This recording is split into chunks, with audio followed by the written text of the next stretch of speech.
Ang Bruha sa Punong Akasya, Tagalog Horror Story. Kung mahina ang loob mo, bumalik ka na lang mamaya. Dahil ang kwentong ito tungkol sa isang bruha na hanggang ngayon, sinasabing naglalakad pa rin tuwing hating gabi. Makinig sa kwento. Sa isang liblib na baryo, may isang lumang punong akasya na mahigpit na ipinagbabawal lapitan kapag mag-aalas 2 na ng gabi. Sabi ng matatanda, noon daw ay may isang babaeng pinalayas sa baryo dahil pinagbintangang bruha. Doon siya huling nakita, nakabitin ang kamay sa acacia, umiiyak at humihingi ng tulong. Hanggang sa tuluyang nawala ang katawan niya na parang tinangay ng hangin. Simula noon may mga nawawalang bata, may mga hayop na natatagpuang tuyo ang dugo, at may mga taong naririnig ang mahina pero matinis na tawa mula sa ilalim ng puno. Gabi ng trahedya.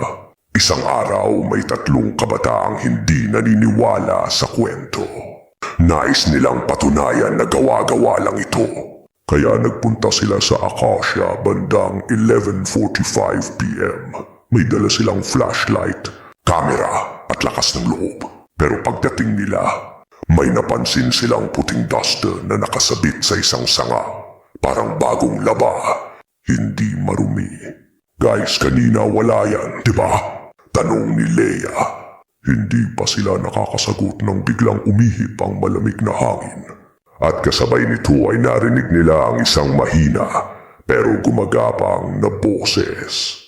Huwag ninyong lalapitan. Nagtakbo ang dalawa. Pero napansin nilang wala si Leia. Pagbaling nila sa puno, doon nila nakita si Leia. Nakapikit, nakatayo sa harap ng akasya at parang may inaawit na hindi nila maintindihan. Leia! Hoy! Sigaw nila. Pero hindi gumalaw si Leia. Unti-unti siyang tumingala at doon nila nakita. Sa likod ni Leia nakasilip mula sa puno ang matandang babae. Payat, mahaba ang buhok at itim na itim ang mata. Para siyang nakikipagbulungan kay Leia. Nang ngumiti ang matanda at tumulo ang dugo sa gilid ng bibig nito. Isa pa kayong hahatakin ko. Ang pagtakbo. Nagtakbo ang dalawa pero kahit gaano sila tumakbo, pakiramdam nila ay may lumalakad sa kanilang likuran. Hindi tumatakbo, kundi umiindayog na parang napakahaba ng paa.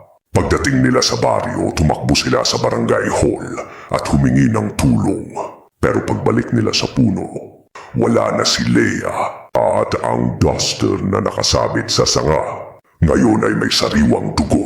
Hanggang ngayon, sabi ng mga taga-baryo tuwing hating gabi, may maririnig daw na babaeng umiiyak sa ilalim ng acacia.